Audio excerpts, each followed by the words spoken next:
morning children. Welcome back to English class. In today's session, we'll discuss about B reading from second unit, that is what is a player.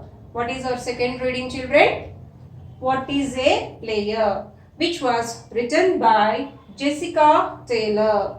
So this reading is a poem children. So she is the poetess. Her name is Jessica Taylor. Before going to start the reading, let's have an insight into the details of the poetess. Everybody open your textbooks. Open page number 37. Let's read about the poet. Here poet means poetess children. You know that, right? Poet, opposite, poetess. Poet comes under masculine gender. Poetess comes under feminine gender. So here it's poetess. Okay, let's read about her. Jessica Taylor was born in Louisiana. She is a young poetess. She has developed her love for music and poetry at an early age itself. Most of her poems are focused on emotional issues with an emotional touch. Loneliness, I miss you, I hate, and I'm worried are some of her popular poems. So this is a short description about the poet Jessica Taylor. So from her young age itself, she has developed her love for music and poetry as well. Not only that, even she loves games very much. Especially she likes the game football. So in the present poem, she wanted to describe the qualities of a true player. So in the first lesson, what's our first lesson children? True height. While discussing that lesson itself, we have discussed about some of the important qualities of a player. Even in that lesson, if you look at Michael Stone, even though he was blind, he was able to achieve his goal. So how was that possible? Was that easy for him? No, not at all. We have seen so many qualities of him like dedication, determination, discipline, hard work, positive thinking, everything we have seen. So those are the qualities a player must have. In this poem, we are going to see few more qualities of a player, in which situation whether a player can be called as a true player or not. Okay, so we are going to see that. So shall we start the poem? Everybody open your textbooks, open page number 36. What is a player? First of all, tell me, who is a player? Player means a person who plays any game or sport. Okay, so then how he or she can be really called as a player? We are going to see that. Okay, so let me read that. You also follow me, read along with me. A player is one who doesn't give up at the sight of defeat, but learns from their mistakes and puts them beneath. A player is one who doesn't give up at the sound of the buzzer, always giving what they have from one side of the court to the other. I'm repeating. A player is one who doesn't give up at the sight of defeat, but learns from their mistakes and puts them beneath. So this player who never give up at the sight of defeat. See, it's a game, children, right? So winning or losing, that depends upon our game. So sometimes we may lose or sometimes we may win. But the player always, he should not be bothered about defeat. So if he is going to win or lose, he should not or he should never give up. In fact, what a player has to do, he has to do or he has to try to learn from his mistakes. So whatever the mistakes he had done in the previous game, he has to analyze that. From the mistakes, always tries to learn and try to repeat not those mistakes again. So we have to keep them aside, put them beneath. So that's the first and foremost quality of a player. Okay, next one. A player is one who doesn't give up at the sound of the buzzer, always giving what they have from one side of the court to the other. So a player, he or she should not be bothered about the sound of the buzzer. See, if you take any game, each and every game will have its own rules and regulations.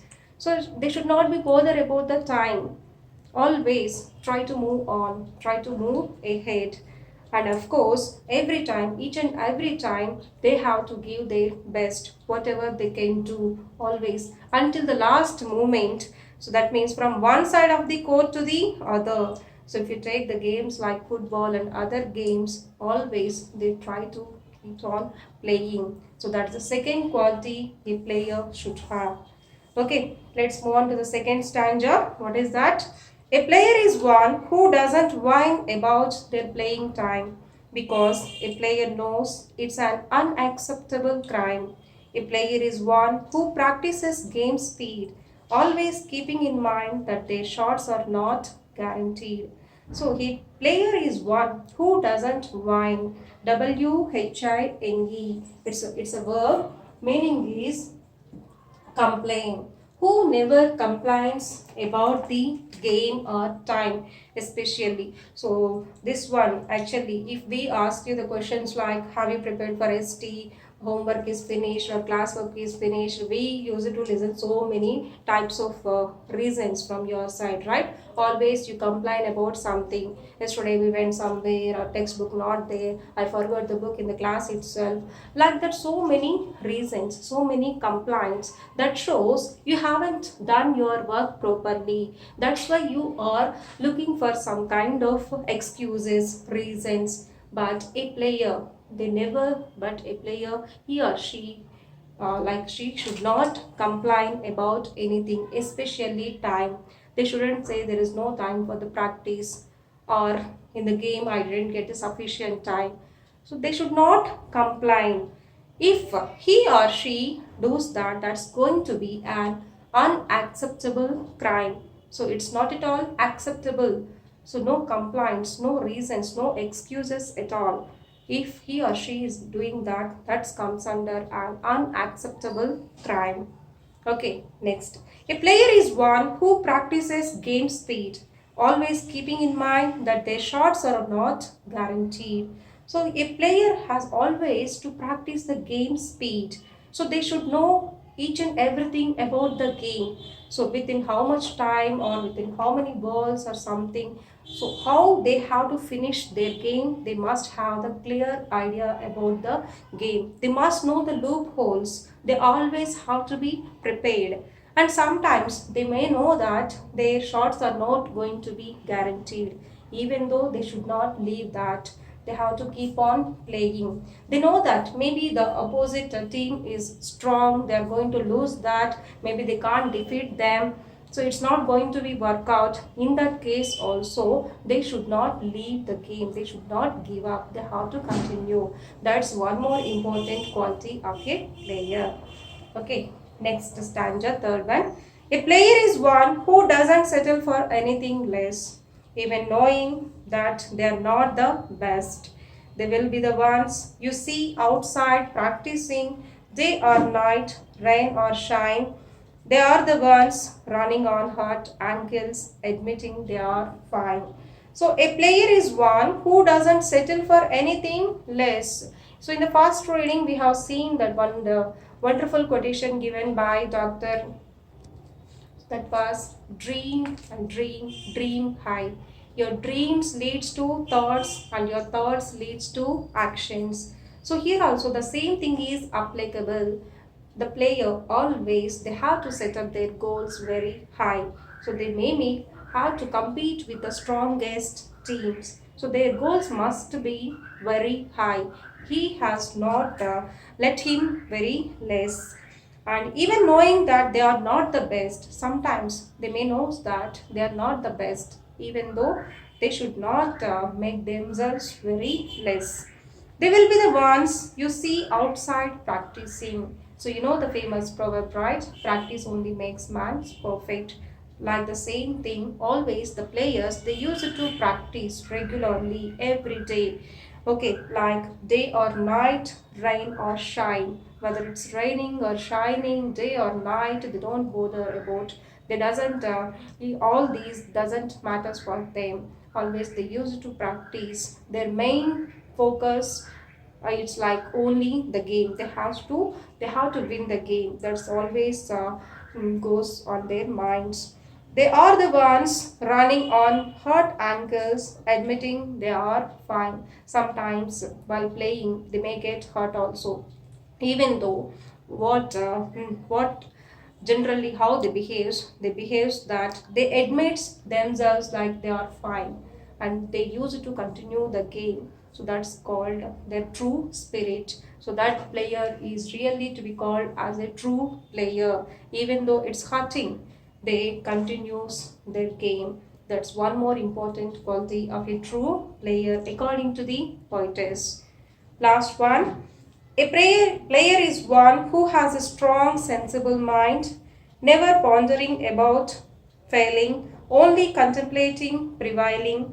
A player is one who doesn't chicken out, who wants to be in the game when everything counts. Now, that's a true player. It's by Jessica Taylor. So, a player is one who has a strong and even sensible mind. So, who must be strong in all the times, good and bad, whatever it may be. Not only that, he or she should have the sensible mind also. That means they should be able to handle any type of situation. They have to control themselves. They should be patient. They should be cool. Okay, all the time. Not only that, never pondering about failing. Here, pondering means thinking about something carefully for a period of time. So thinking about something carefully for a period of time. So before going to take any decision, they use it to think very carefully. Okay. So pondering about failing, only contemplating prevailing. Contemplating means considering about. They have to consider about the how to prevent or the prevail the situation. Contemplating means considering about. Okay. So a player is one who doesn't chicken out. So here this chicken out is a phrasal verb. Phrasal verbs means verbs followed by preposition are called as phrasal verbs. So phrasal verbs generally or usually have the different meaning. So what is the exact meaning of chicken out? Chicken out means to decide not to do something because of fear. To decide not to do something because of fear. So sometimes if we are afraid, we are frightened, maybe we are not able to do so many things. So here the player should not be like that. He should not stop himself, especially because of fear. Okay, so a player is one who doesn't chicken out, who wants to be in the game when everything counts. Now that's a true player. So until the last moment, last ball. So even it's almost they knows that they are going to lose the game. Still, up to the last moment, they have to fight. So that's called is like chicken out. That means do this to decide not to do something because of fear. So all these are the positive traits. Traits means qualities a player must have. So if a player is having all these qualities, then he or she is really to be called as a true player according to the poetess. See here the total nation depends upon their performance. So they are going to represent the total country. So then how they should be, how they have to behave with others. So if you look at the poem carefully, here we have some qualities like first one is what? Never gives up. Whatever may be the situation, how it's maybe they never gives up. That's the first quality. Second one, don't think about defeat. So they never thinks about the defeat. They always try to win only. Next, never complains. So they never used to be complain about anything, whatever it may be the consequence or the situation, the problem they are facing, but they never used to give any complaints about anything. Next, always practices. So whatever may be the situation, again whether it's day or night, whether it's raining or shining, they use to practice a lot. Always the continuous practice requires. Then that they should be strong and sensible as well. Last one is we can observe that kind of sportiveness among the players. So these are some good qualities of player we can observe in any game or sport. So that's about the poem What is a Player by Jessica Taylor. Understood, children? So that's all for today. So today's homework is write glossary and summary of this poem in your classwork. So the previous session I told you to conduct actually I have given few questions, right? So I'll write down the questions on the board, make a copy in your ST book and write ST. Okay. So children, there are two questions I have written on the board. So this is going to be the slip test number 2. Write down in your slip test books. First one is, imagine yourself as doctor and write a diary entry of the day when he tried to reach out his friend's room. So this is from the first unit A reading, that is Snake and Mirror. So at the end of the story, so when he came out of his room and tried to reach his friend's room, so how was he? What were his feelings?